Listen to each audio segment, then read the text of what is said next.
알기 쉬운 경제 완전 정복. 가장 가까이 있는 생활 경제 뉴스. 김은경의 생생경제. 오늘도 하품하다 하루가 다 갔어. 착한 활력이 필요해. 기운이 뿅 생겨났어. 활력이 슝슝 생겨났어. 착한 활력 비타민으로 채워주세요. 착한 드링크 비타오백.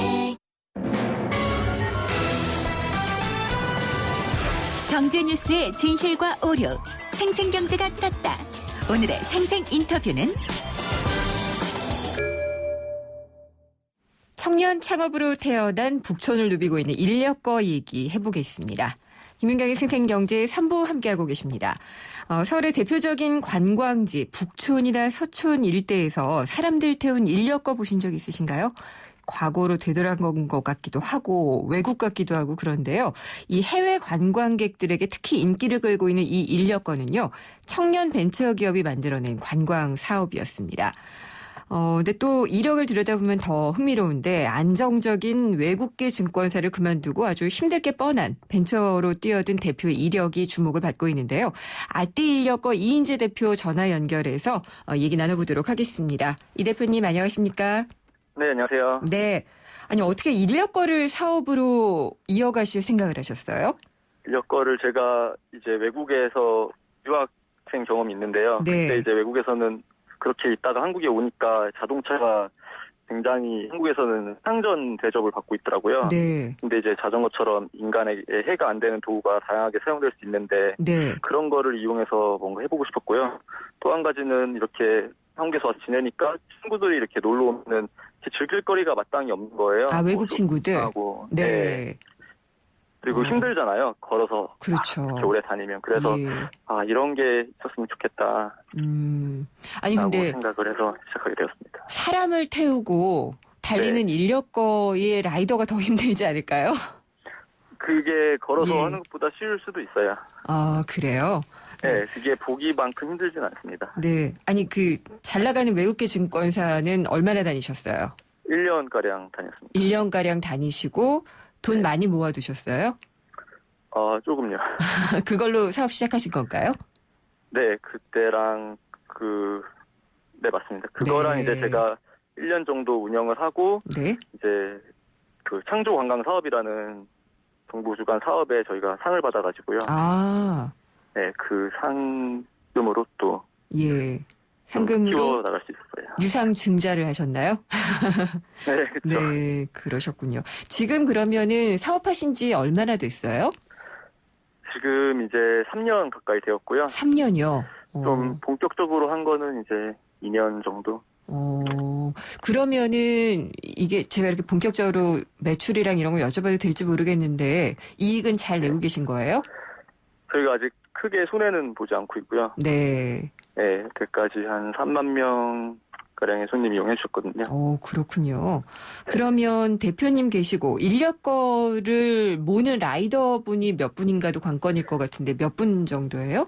네, 저희가 지금 한 35명 정도 있습니다. 와, 많은데요? 네, 요즘 더 한참 뽑고 있는 중입니다. 그렇군요. 이 인력거가 운행되는 곳은 어디예요? 저희가 주로 광화문 일대 이제 북촌하고 서촌 양 옆을 주로 다니거든요. 네. 네, 이곳들이 생각보다 넓은 공간이에요. 맞아요. 네, 골목길도 많고. 그래서 그렇죠. 인력거 같은 이런 도구가 다니기 좋은 곳인 것 같아요. 북촌, 서촌 쪽으로 많이 다니시고 그 밖에 지역은 없어요? 그 밖에 저희가 이제 시청 벅수궁 뒤에 정동이라는 동네가 있거든요. 아, 네. 그쪽이랑 청계천 쪽으로도 다니고 저희가 서울 사대문 이제 이 번역을 안으로 다니고 있어요. 그렇군요. 요금은 얼마나 드나요? 보통 1시간 투어를 많이 이용하시거든요. 네. 이용하시면은 성인 한 명당 25,000원 지금 받고 있습니다. 한 명당 25,000원. 네. 인력거에 2분 탈 수 있나요? 네, 어른 2분에 아이 1명까지 탈 수 있거든요. 와, 그럼 몰기 힘들지 않아요? 괜찮아요? 괜찮아요. 정말 네. 괜찮아요. 대표님도 직접 몰아보셨죠? 네, 저도 많이 몰았죠. 아, 그렇군요. 지금 사업은 어때요? 그러니까 정착이 됐다라고 보시는 상태인가요? 네, 어느 정도 저희가 아직 더 잘할 수 있는 여지가 많이 있는 것 같은데 최근에는 아주 최근에는 좀 그 메르스 네. 때문에 좀 영향을 많이 받고 있는데요. 손님이 좀 줄긴 했죠. 네, 이게 저희도 이렇게 직접적으로 영향이 올지는 네. 저희도 좀 놀랐어요. 그렇군요. 그 지나는 코스마다 또 설명도 해주고 그래야지 이게 상품이 될 것 같은데요. 네. 어떤 식으로 프로그램을 짜고 계신가요? 저희는 그런 자전거 타면서 좀 여유를 느낄 수 있는 곳, 그런 풍경, 그리고 방금 말씀하신 대로 그런 이야기가 담긴 곳으로 가려고 하고요. 네. 또 유명한 곳과 그렇게 유명하지 않지만 이렇게 숨은 명소들이 많이 있거든요. 그런 것을 적절히 이제 조합을 해서 코스를 만들고 있습니다. 그렇군요. 근데 그 해외 관광객들이 특히 인력거를 더 많이 사용한다고 들었어요. 많이 탄다고 들었는데 그러면은 대표님이야 유학을 하셨으니까 영어가 유창하실 수는 있겠는데 다른 분들은 이 어학 실력도 갖춰야지 되겠네요. 그러면은 좋고요. 금상첨화예요? 그런 거는 그런 상처한데 꼭 저희가 그런 거를 요구를 하지 않고요. 네. 네, 저희가 하는 활동에서 꼭 외국어를 하지 않아도 그 마치 용병들이 한국 프로야구 와서 뛸 수 있잖아요. 용병이요? 그렇게 생각해요. 아, 그러니까 그렇게 언어가 네. 직접적으로 통하지 않더라도 네. 저희는 이렇게 애완동물과 인간도 교감을 하는데 사람들끼리 교감을 충분히 할 수 있다고 생각해요. 한 가지만 더 여쭤볼게요. 네. 그 부모님 반대 없었어요? 창업할 때? 처음에는 반대가 있었어요. 심하셨어요? 네, 꽤 안 좋아하셨던 것 같아요. 지금은 어떠신가요?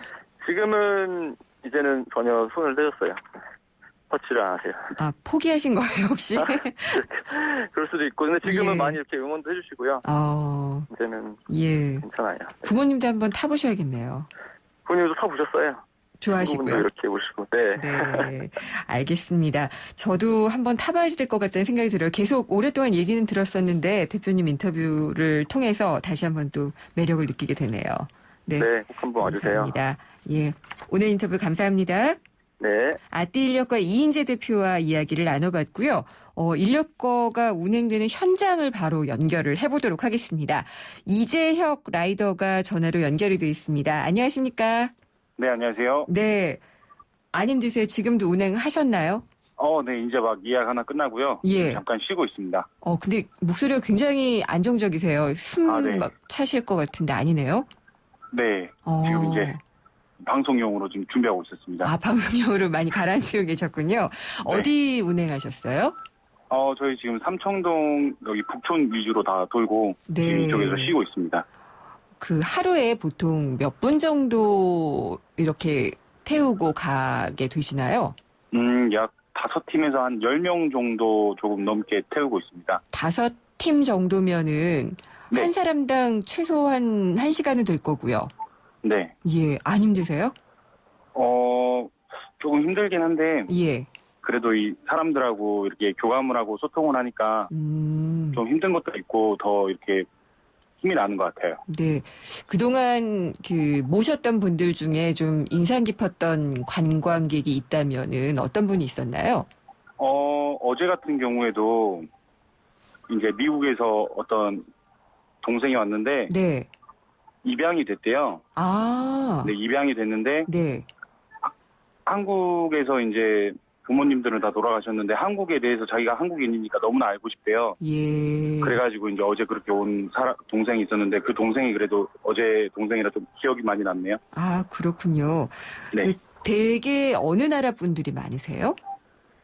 주로 이용 고객들은 그래도 한국 분들이 가장 많으시고 예. 뭐 이제 미국, 유럽 그리고 뭐 동남아에서 이제 업무차 출장 오신 분들이 짬을 내셔서 많이 이렇게 타고 가세요.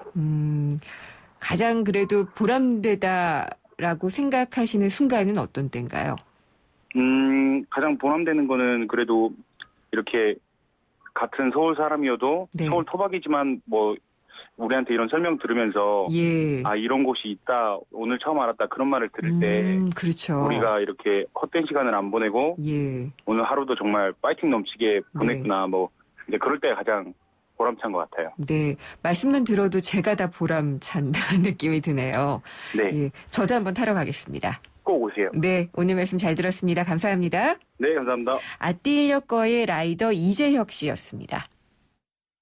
아가씨 나 홍제동 김수미예요. 괜찮은 대리운전 번호 알려줘봐. 좌우로 정렬 2588 2588 대리운전 2588 2588 좋아요. 어머 이 아가씨가 유격대를 낳았나봐. 쌤에 좌우가 똑같아요 2588 2588 하트 외웠어 2588. 네, 잠시 후 생생경제 4부에서는요. 경제뉴스 뒤집기와 생생로펌 코너가 준비가 돼 있습니다. 경제뉴스 뒤집기에서는 지금 메르스 때문에 더 확실해진 것이 있다면은 추가 경정 예산을 편성을 하는 겁니다. 최경환 경제부총리가 직접적으로 언급을 하기도 했는데요. 과연 경제 살리기에 꼭 필요한지 알아보겠고요. 생생로펌 시간은 최근 메르스 때문에 여행을 취소하시는 분들이 상당히 많은데 법적으로 이럴 때는 어떻게 하는 게 좋은지 자세히 알아보도록 하겠습니다. 잠시 후 4부에서 뵙겠습니다. 국민권익위원회는 공공부문의 우월적 지위 및 권한을 남용한 부패 행위에 대해 5월 11일부터 100일간 특별 신고 기간을 운영합니다. 첫째, 인허가 및 계약 과정에서의 권한 남용. 둘째, 정보 및 편의 제공의 대가를 요구하는 등 감독 단속 권한 남용. 셋째, 허위 계약서 묵인, 인건비 미지급 등 예산 및 회계 권한 남용. 넷째, 각종 인사권 남용으로 인한 부패 행위 모두가 신고 대상입니다. 신고는 청렴신문고, 부패 공익침해 신고센터 등 온오프라인과 모바일 앱을 통해 신고 상담은 국번 없이 120이나 1398로 가능합니다. 여러분의 적극적인 참여가 공정하고 평등한 대한민국을 만듭니다. 이 캠페인은 국민권익위원회가 함께합니다.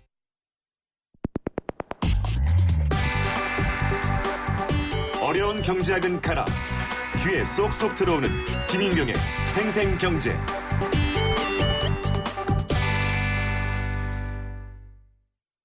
안녕하세요. 차승원입니다. 제가 문제 하나 낼게요. 닭강정은 차갑게 먹어야 맛있을까요? 뜨겁게 먹어야 맛있을까요? 정답은 버거로 먹어야 맛있습니다. 닭강정과 버거의 운명적 만남. 접사봐. 롯데리아 강정버거. 롯데리아. 이호정 씨, MG 새마을금고는 어떤 금융이에요? 한결같이 당신만 바라봐주고 애인같이 당신만 사랑해주고 가족처럼 늘 당신 곁에 있어주는 아, 오직 나만 바라봐주는? 맞아요. MG 새마을금고는 당신만 바라보는 당신바라기 금융이에요. MG 새마을금고. 인생의 동반자는 좋은 플러스가 되죠. 우리 몸에도 좋은 플러스가 있습니다. 최불암 씨는 새로 나온 인사돌 플러스로 바꿨습니다. 잇몸 속은 잡아주고요. 겉은 지켜주고 아주 효과적인 인사돌 플러스. 붓고 시리고 피나는 잇몸을 건강하게 인사돌 플러스. 새로 나온 인사돌 플러스. 잇몸에 좋은 동반자죠. 이건 왜? 뉴스에선 볼 수 없었던 뉴스 속 스토리. 경제뉴스 뒤집기 한파. 네, 생생경제 4부 이어가도록 하겠습니다. 경제뉴스를 좀 더 넓고 깊게 살펴보는 경제뉴스 뒤집기 시간이고요. 이필상 서울대 경제학부 겸임 교수와 함께 얘기 나눠보도록 하겠습니다. 교수님 안녕하십니까? 예, 안녕하세요. 네, 메르스 사태 때문에 지금 여러모로 타격이 큰데요. 네. 그래서 한국은행도 금리를 전격적으로 인하를 했고요. 네. 정부의 이제 추경이 남았나요? 추경 얘기가 많이 나오네요. 예, 그 추경을 해야 되느냐 안 해야 되느냐 이제 여러 가지 논란이 있는데요. 네.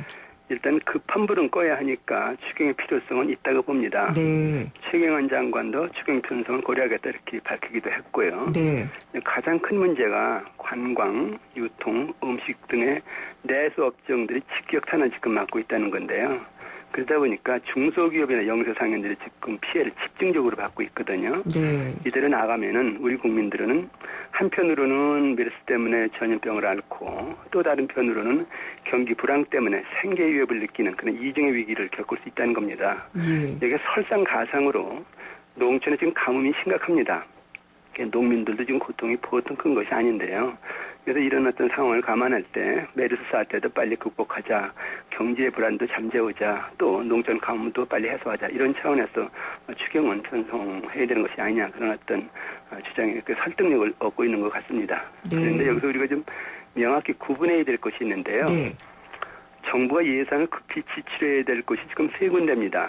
첫 번째가 이제 메르스 대책에 대한 정부 지출이고요. 그렇겠죠. 두 번째는 가뭄 대책에 대한 정부 지출이고요. 예. 이제 세 번째는 이제 경기 침체에 대한 정부 지출인데 이 메르스 대책이나 가뭄 대책은 긴급 사항이기 때문에 추경 편성보다는 예비비로 쓰는 것이 더 효과적이라는 것이죠. 예비비가 남아 있는 게 있겠죠. 2015년도 예비비 지금 한 2조 5천억 원 정도 남아 있거든요. 아, 예. 근데 추경 편성은 아무리 빨리 해도 이제 9월이나 10월에나 쓸 수 있거든요. 네. 그러니까 일단은 메르츠와 가뭄 대책으로 예비비를 써라. 그리고 추경 이건 이제 정부 지금 살림살이를 보면은 이렇게 많이 편성하면 또 상당한 부담이 되거든요. 그래서 이제 경기 침체에 대한 대비 정책에 국한해서 네. 최선의 규모로 편성하는 것이 바람직한 방향 아닌가 이런 생각이 듭니다. 근데 지금 벌써부터 규모 얘기도 많이 나오거든요. 예. 그래서 지금 얘기로는 4천억에다가 뭐 얼마를 더해서 얼마가 될 것이다. 뭐 이런 얘기까지도 막 나오고 하는데 네. 규모 대강 어느 정도 돼야 될지를 추정하실 수 있나요? 뭐 지금 당장 메르스 환자에 대한 지원 등의 어떤 그 비용이면 4천억 정도 이렇게 이제 추산을 하고 있는데 이것은 뭐 극히 일부고요. 예. 지금 이제 추경을 편성한다라고 할 때 메르스 대책도 되고 가뭄 대책도 되고 더 나아가서는 경기 대책도 되거든요. 근데 지금 문제는 그 세금이 안 거쳐서 1년에 세수 결손이 10조 원 정도 되거든요. 그렇죠. 그렇다고 친다면은 그 세수 결손도 해결하자. 그리고 경기 회복도 시키자. 메르스 대책도 이제 마련하자. 이런 차원에서 본다면은 지금 추경을 편성한다면은 20조 원은 돼야 되는 것이 아니냐. 그런 어떤 지금 계산이 나오고 있습니다.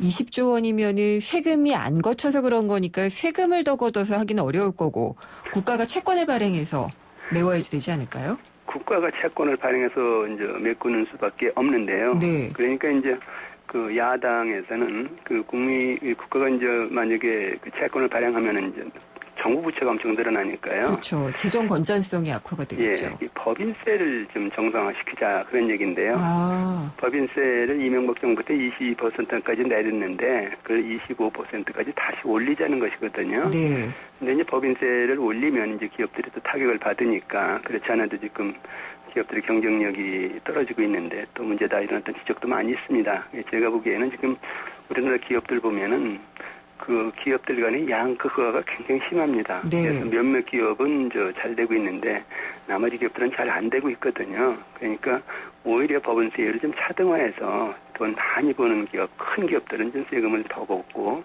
그렇지 않은 기업들은 덜 거두면서 이제 세수를 좀 확충하는 그런 방안도 한번 검토해 볼 필요는 있는 것 같습니다. 네. 추경은 어쨌든 해야지 되고 그 이외에도 이제 그 재원을 마련하는 방법으로 법인세를 일부 기업에 한해서만 정상화하자. 원래대로 돌리자라는 그런 의견이시네요. 네, 그렇습니다. 네. 근데 추경은 빨리 해야지 9월이라고 하셨는데 이게 국회를 통과해야지 되는 그런 문제가 있어서인가요? 그렇습니다. 예, 우선 이제 추경을 편성할 때 이제 여러 대책을 마련하고 예산이 얼마 될 거냐 이렇게 이제 계산해야 되기 때문에 그때 시간도 걸리고요. 네. 국회에서 이것이 이제 통과돼야 되기 때문에 아마 논란이 상당히 클 겁니다. 그래서 빨리 통과된다는 보장도 없다는 거죠. 근데 지금 가계부채도 1,100조 원이나 되고요. 이게 이제 금리 인하 때문에 이 가계부채 팽창은 계속될 것이다라고 보는 사람들도 많은데 이렇게 국채 발행해가지고 또 국가가 돈을 쓰게 되면 국가도 빚쟁이 되는 거 아닌가요? 예, 그 한국은행 금리 인하 지난주에 단행을 했는데요. 네. 뭐 그게 메르스 사태 때 어떤 대책이 되느냐에 대해서 지금 논란이 많은데요. 한국은행이 기준금리 내린다고 해서 메르스 사태가 빨리 해결된다고 보기도 어렵고요. 또 가뭄이 해결된다고 보기도 어렵거든요. 다만 이제 중소기업이나 자영업자들이 싼 금리로 끌 수 있다 뭐 이런 정도인데 그것보다는 지금 문제가 말씀하신 대로 가계부채가 지금 빠른 속도로 증가하는 그런 현상이 나타나는데 기준금리를 내리니까 거기 자꾸 부채질을 한다는 것이거든요. 그게 지금 우리나라 그 가계부채는 상환 능력이 거의 이제 임계 상황에 달한 정도인데 여기 이제 가계부채 계속 늘어나니까 문제다 하는 얘기인데 이제 정부 만약 추경을 편성한다라고 했을 때는 정부 부채가 또 늘어난다는 얘기인데요. 지금 정부 부채는 간접 부채까지 합치면 1,000조 원이 넘습니다. 네. 그러면 가계부채 1,000조 원 넘고 정부부채 1,000조 원 넘고 여기 기업부채도 2,000조 원이 넘거든요. 이 부채공화국이 된다는 건데 경제는 계속 지금 침체하고 있고 세금은 안 거치는데 이렇게 부채공화국이 되면은 경제 쓰러지는 것이 아니냐 그런 어떤 위험을 느낄 수밖에 없다는 것이죠. 그래서 추경평성이라는 것이 굉장히 이제 신중하게 할 수밖에 없는 상황이다 이렇게 생각을 해야 될 것 같습니다. 신중하지만 교수님께서도 지금은 해야지 된다라고 보고 계시는 거죠? 그러니까 이제 예비비로 급한 데 쓰고요. 네. 정말 경기를 살리기 위해서는 추경을 펼 수는 있는데 최소화해라. 그리고 더 중요한 것은 우리 경제가 지금 돈만 푼다고 해서 살아나는 그런 구조는 아니라는 것이죠. 네. 그렇게 치면은 구조개혁이나 체질 개선 이런 차원에서 올바른 개혁 정책을 내놓으면서 이제 추경을 편성하는 것이 이제 올바른 방향이라는 것이죠. 20조 원 규모로 얘기가 되면 진짜 슈퍼 추경인데요. 이렇게 했을 때 그동안의 경험에 의거하면은 효과는 있나요? 지난번 사스 때 한번 추경을 편성한 적이 있었는데, 경제 성장률이 0.3% 정도 상승했다. 그런 어떤 분석이 있어요. 그래서 효과가 없는 건 아니죠. 그런데 문제는 과거와 지금과 경제 구조와 상황이 다르다는 건데요.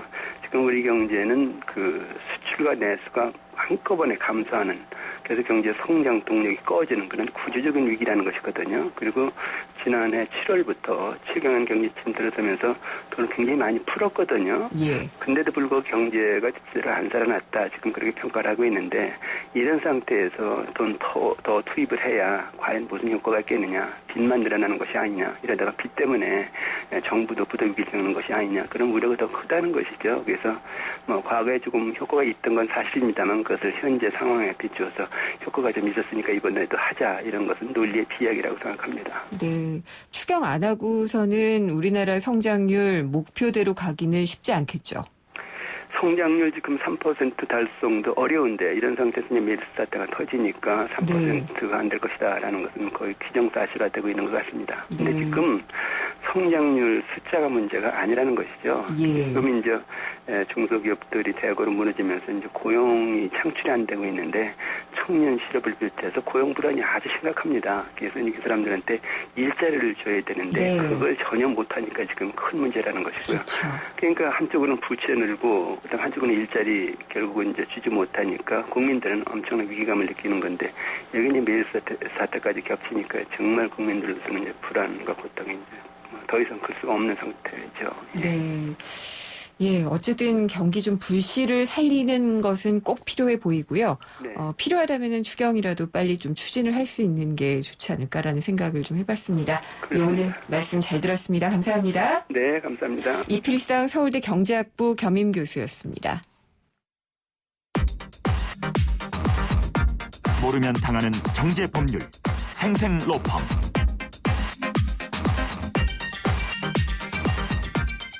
네, 어려운 법률 알면 힘이 됩니다. 생생로펌 시간이고요. 법무법인 조율의 신용진 변호사 나오셨습니다. 안녕하십니까? 네, 안녕하십니까? 네, 메르스에 안전하신가요? 네, 아직까지는 뭐 증상은 없는 것 같습니다. 이게 잠복기가 뭐 더 길 수도 있다 지금 이런 얘기가 나오고 있어가지고 걱정이에요. 갑자기 불안해지는데요, 네. 저도요. 중동 다녀오신 건 아니겠죠? 비밀입니다. 네. 근데 어쨌든 여행은 많이 줄고 있어요. 그러니까 해외에서 우리나라 들어오는 거 줄고 있는 것도 굉장하고 국내에서 우리가 여행을 하던 것도 많이 줄고 있는 것 같아요. 그렇습니다. 근데 여행을 취소하게 되면 또 번거로운 과정들이 많아지잖아요. 그렇죠. 그것들을 좀 오늘 알아보려고 하는데 예. 여행 계약과 관련해서는 민법에 규정이 돼 있나요? 그렇지는 않습니다. 그래요? 아직까지 민법에 여행 계약이라는 그러한 명백한 내용들은 전혀 없고요. 네. 지금까지는 오로지 그 여행사들이 그 정해놓은 약관, 그게 기준이 돼가지고 많이 문제가 좀 해결이 되곤 했었었죠. 그래요? 네. 그러면은 어쨌든 법상으로는 그 뭐 보호를 받을 길이나 이런 건 없었던 거네요? 뭐 단정적으로 이렇게 말씀드릴 수는 없지만은 그 약관 규제법 등에 의해서 간접적으로는 규제가 됐었습니다. 하지만 직접적으로 규율하는 그 법조항은 요번에 처음 생겼고 내년 초부터 시행이 되게 되죠. 어떤 건가요? 민법 하면은 이제 우리나라 일반 국민들의 네. 그 일상생활을 전반적으로 규율하는 그런 법률이 되는데요. 민법의 그러니까 가장 기본법인 민법의 한 편의 장 전체를 여행 계약에 관한 조항들을 꽉 채웠습니다. 그게 올해 1월 12일 날 네. 그 국회에서 통과가 됐고요. 딱 1년 뒤인 내년 1월 12일부터 시행되게 되었는데요. 네. 아까 그 사회자님께서 말씀하셨듯이 여행 계약은 요즘 같은 경우에는 많은 분들이 특히 이제 해외여행 같은 네. 경우를 예를 들면요. 6개월 전은 뭐 고사하고 1년 전에 미리 하시는 분들도 많이 계세요. 근데 최근에 이런 여러 가지 사태를 봤을 때 이 여행 계약을 과연 내가 취소해야 될지 네. 취소할 수 있는 건지 예. 궁금해하시는 분들이 너무 많긴 하더라고요. 그렇죠. 분쟁이 상당히 좀 많았다라고 들은 것도 같고요. 예, 그렇습니다. 예. 근데 이 여행자가 사전에 계약을 해제할 수 있다. 이런 권리가 있으면 사실 큰 문제가 없지 않을까요? 예, 그렇습니다. 그러한 조항이 민법의 개정 조항에 들어가게 되는데요. 아, 이번에 들어왔나요? 네, 들어왔습니다. 그거는 이제 그 일반적인 계약 해제라는 거는 이제 그 계약이 없었던 상태로 돌릴 수 있는 권리를 뜻하는데요. 취소라는 일반적인 표현으로는 안 되는 건가요? 네, 취소하고 비슷합니다. 네, 비슷한데 그 계약 해제는 원칙적으로는 상대방이 계약을 이행하지 않았을 때 계약을 없었던 상태로 돌리는 수 있는 권리를 의미합니다. 해제권은 그런 건데요. 네. 그 민법에 새로 신설된 여행 계약에 있어서의 해제는요. 자기 마음 가는 대로 설사 상대방이 잘못하지 않았어도 내가 여행 가기 싫어 네. 하고 그 해제를 할 수 있는 권리를 뜻합니다. 조금 다른 개념이 되겠죠? 예. 그러면은 이게 간다고 했다가 안 갔다라고 뭐 소비자들의 변심이라고 해야지 될까요? 여행을 하는 사람들의 변심에 의한 해제는 그동안은 여행 약관에 따르면 안 되는 경우가 많았던 건가요? 아, 예. 이렇게 규정이 대부분 돼 있었는데요. 대부분의 약관이 이렇습니다. 예를 들어서 뭐 여행 가기 2달 전에 취소하면은 위약금 없고, 네. 그다음 한 달 전에 취소하면은 10%, 네. 뭐 20일 전에는 몇 프로, 직전 날 취소하면은 100% 손해배상액이 위약금이죠. 뭐 이런 식으로 심한 경우는 그렇게 돼 있었고요. 네. 대부분의 경우에는 뭐 50% 이상씩 위약금 규정을 두는 경우가 많았었는데요. 네. 물론 뭐 정직하게 하는 여행사도 많으셨고요.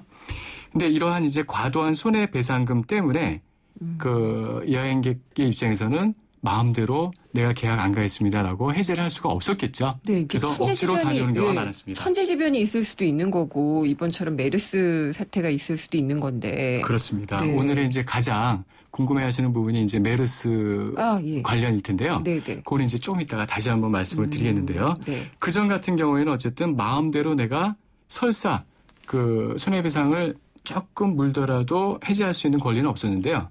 새로 개정된 민법 조항에서는요. 약간의 손해배상만 하면은 마음대로 내가 해제할 수 있다라고 그러한 취지로 규정을 했습니다. 그 약간은 이 여행사와 여행을 가려는 사람의 계약에 따라서 다 다른 건가요? 예, 일단은 그 각 계약을 규율하는 그 여행사들이 정한 약관이 기준이 될 수 있을 것입니다만은 아까 말씀드린 민법상에는요. 네. 일단 합리적인 선에서 그 손해배상을 하게 돼 있고요. 아직까지는 판례가 없어서 말씀드리기 어렵겠지만은 네. 독일의 경우를 살펴보면요. 예. 만약에 제가 계약을 해제했어요. 나 가기 싫어 하고 네. 해제했을 경우에 내가 안 가게 되면은 여행사는 이 고객을 여행시켜주는 경비를 면하게 되죠. 반대로. 안 쓰게 되죠. 네, 안 쓰게 되죠. 그런 이익을 얻게 되고 또 한 가지는 이 상품을 다른 소비자한테 팔 수 있는 기회를 얻게 됩니다. 네. 그래서 실제로 만약 팔았다고 하죠. 근데 직전에 팔았다고 하면은 조금 손해보고 팔았겠죠. 예. 이 두 가지를 공제하면은 결국에는 다른 사람한테 팔게 됐을 경우에 그 차액만큼 자기가 실제 손해본 만큼만 그 해제를 하시는 고객께서 손해배상을 해주시면은 마음 놓고 해제를 할 수가 있습니다. 독일의 경우입니다. 꽤 물론. 합리적인 경우로 보이기는 하네요. 예. 근데 아직까지는 그런 것조차 없었던 거죠. 그렇군요. 근데 그러면은 이제는 2016년 1월 12일부터인가요? 네네. 는 계약을 중도에 해지할 수 있게 되는 건가요? 해제? 예. 조금 전에까지 말씀드린 거는 이제 여행을 가기 전에 사전에 내가 마음대로 이유가 없어도 계약을 없었던 걸로 돌릴 수 있는 해제권을 말씀을 드렸고요. 지금 사회자님께서 말씀하신 거는 아마 그 여행을 떠났는데 네. 그 현장에서 내가 마음에 안 들어서 네. 혹은 마음에 안 든다기보다도 예. 제가 잘 말씀드렸습니다. 부득이한 사유가 발생을 했어요. 예를 들어서 아까 말씀하셨던 뭐 감기, 몸살 네. 등을 비롯한 질병, 뭐 천재지변, 전쟁 그것에 이르지 않더라도 좀 어려운 사유가 네. 발생했습니다. 그랬을 경우에 여행 도중에 돌아올 수 있을까요? 그게 해지라고 이렇게 표현이 되어 있습니다. 해지. 네. 아까 말씀드린 해지하고 조금 해제고요. 비슷하시죠? 예. 네. 근데 이 해지는 중도에 돌아올 수 있는 권리는 어느 정도 부득이한 사유가 있어야 됩니다. 예, 그게 좀 다르시죠? 예. 대략 어떤 부득이한 사유가 가능할까요? 글쎄요. 이것도 이제 그 판례가 나오는 거에 따라서 이제 축적이 될 텐데요. 아까 말씀드렸던 질병, 천재지변, 전쟁 등이 포함되는 거는 뭐 물론이겠고요.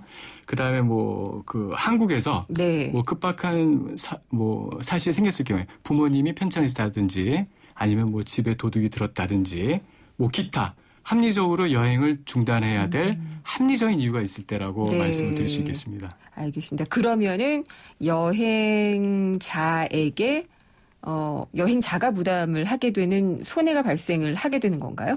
그럴 경우에 해지를 하잖아요. 중도에 해지를 하게 네네. 되면은 예, 예. 네. 결국 그 금액만큼의 보상은 여행자가 감수를 해야지 되는 거죠. 네, 그러니까 이제 여행을 중도에 그치고서 돌아오게 되면은 여행사의 입장에서는 조금 손해가 더 클 수도 있겠죠.